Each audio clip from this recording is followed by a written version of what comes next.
या 4 बातम्या खरं तर या घडीच्या अत्यंत महत्त्वाच्या आहेत।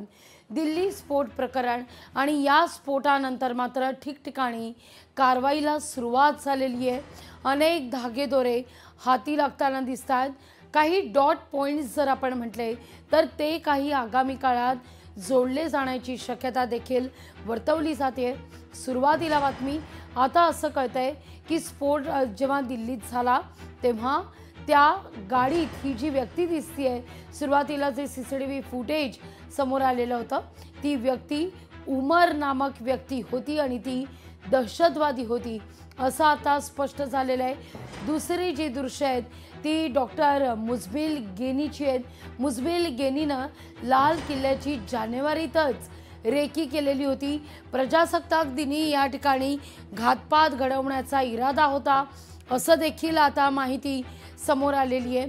तर देशात अल कायदाचं स्लीपर सेल आहे का असा संशय आता बळावतोय, कारण ठिकठिकाणी NIAनं छापा टाकलेला आहे। त्यामध्ये अनेक महत्त्वाचे धागेदोरे हाती लागताना देखील दिसत आहेत। चौथी महत्त्वाची दृश्य आहेत। या सगळ्या घटनांच्या पार्श्वभूमीवर जम्मू काश्मीरमध्ये आता मात्र कारवाईला चांगलाच वेग येताना दिसतोय।